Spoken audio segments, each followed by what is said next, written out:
or no? Hold up your hand if you say yes. I think so. Got one? I think they're wrong. Okay. Okay. Hold up your hand if you say no, they can't go to heaven. You're afraid to say either way, aren't you? Yeah, okay. You're going to have to commit here, one way or another. All right, here was their answers. 18 said yes, 13 said no. So they were kind of wondering about it too. How do you get to heaven? I believe that Jesus is the Son of God. There you go. Yeah. There you go. Accept what Christ has done for us. Repent of our sins. Right. You're going to go to heaven. Anybody here know all the answers? No. I don't. You think anybody can get to heaven without being perfect? Yep. There's a lot of things I'm learning that I've said that was wrong. And, you know, life is learning. Learning is life. You do that all the time. And if you're like Michael Jackson, you die at 50. He's still learning that he wasn't all that in a bag of chips. But that's another thing. All right. Yeah. You can go to heaven and not have been taught that evolution is wrong. But that's where you and I come in. We need to be Christ's disciples to the world to begin to bring them back to church by showing them that their religion of evolution is wrong. In a loving way. But to show them that evolution has lied to them. And that's going to be up to all of us. There are millions of people that are good Christian people that don't know that evolution is a lie. You believe that? Oh, yeah.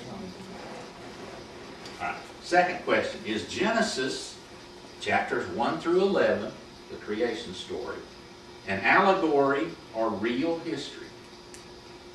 Real history. Everybody agree with that? You don't have to agree with that. I just need your honest answer on this. What you think? It might surprise you to know that many theologians and many pastors believe it's an allegory.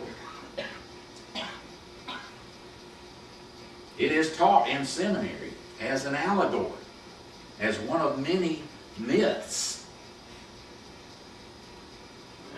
I believe it's historical. By the way, everyone in the other group answered like you did. It's historical. Number 3, is a study of origins relevant to living today?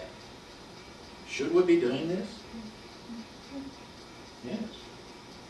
All but 2 in the other group said yes.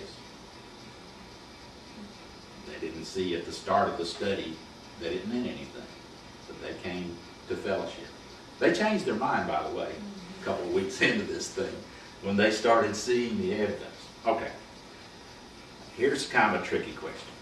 Listen closely. Number 4. Could God have used evolution as a tool? Yes or no? You think God could have used evolution as a tool? Yes. You mean the theory or the actual evidence? The actual physics and mechanics of evolution. Could he have used evolution? God could do anything. God can do anything. He could have, but and this is a trick question. He didn't. If his word is true, which says that he created in 6 literal actual days, then no, he did not use evolution. He could have used the ever-ready bunny to do the whole thing. He could have done anything he wanted to, but he told us what he did. And what he did was he created the whole universe in 6 24-hour days. And he made sure that we knew that was a real 24-hour period, because every time he said the evening and the morning were the 1st, 2nd, 3rd, 4th, 5th, 6th, 7th day. Okay? He didn't have that in there just for giggles. He knew in 2009 people would be debating that. Okay. Number 5. Does a timeline of history really matter?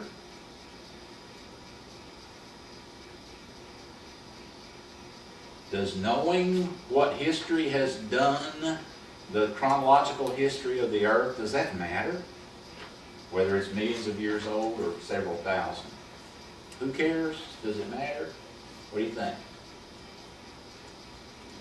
It does matter. All but one person said it does matter. Now, I'll quickly just tell you about this thing that's behind me here. This was done by Bishop Usher, U-S-S-H-E-R, a couple of hundred years ago. And it has been added to over the last couple of centuries. But this is a timeline from Adam to Noah, to the Tower of Babel, to Christ, to, I think that was about 2000. But this is showing you how all the peoples of the earth came to be. The chronological timeline. And when you see that, you're going to see how obvious this thing is. It's the elephant in the room again. All right. Number 6, is there evidence for evolution? And this may surprise you what the answers were. Again, remember, this was at the start of the study, just like what we're doing now. Is there evidence for evolution? No. Hold up your hand if you think there is evidence for evolution. You don't think so? There's evidence to argue it. Evidence? Okay. And when I say evidence, we all have the Grand Canyon. We all have the stars. We all have microscopes to study bacteria. We all have the same evidence. But it's the way we interpret that evidence. It's the glasses that you look through to understand the evidence. So, the question is there evidence for evolution? 10 people said yes, 21 said no. When Darwin wrote his book, he said that if it is over time found that you cannot see evolution coming by small steps and mutation and changes over time and transitions happening by fossils showing transitions, then my whole theory is worthless. That's what he stated in The Origin of Species. That was 150 years ago. Many things have been brought up as being evidence of fossils showing evolution, but not one fossil has been proven empirically to have been a transitional form. Not even this last link that came up. It has not been proven to be our ancestor. You need to understand that. There are no transitional forms in the fossil record. There is no evolution happening today, even in the bacterial realm. I'll explain that to you as we go on. But evolution has not happened. It's not happening now. It's a wrong theory. Okay. Number 7, has the evolutionary theory helped society? No. All but 2 said no. The same 2. They were coming, and they were being honest, and I want you to be honest with me too. They're coming from a background that told them their whole life. They were indoctrinated that evolution is a fact. In 1996, the NSTA, the National Society of Teachers of America, met in convention, and they adopted the guidelines that says evolution will be the foundation of all sciences taught in the United States of America, because it is a fact.